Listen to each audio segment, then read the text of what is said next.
তেজৰ পৰীক্ষা।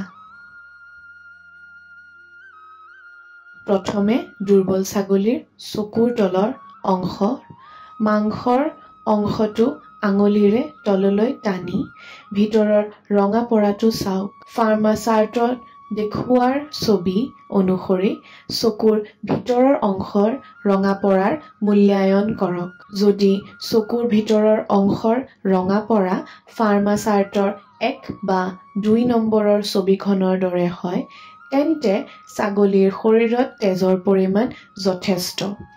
যদি ৰঙা পৰাটো তৃতীয় ছবিৰ দৰে হয়, তেন্তে ছাগলীৰ শৰীৰত ৰক্তহীনতা আৰম্ভ হৈছে।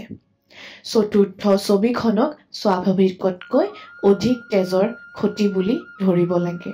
আৰু পঞ্চম ছবিখনৰ অৱস্থাক ছাগলীৰ মৃত্যুৰ প্ৰথম লক্ষণ হিচাপে বিবেচনা কৰিব লাগে।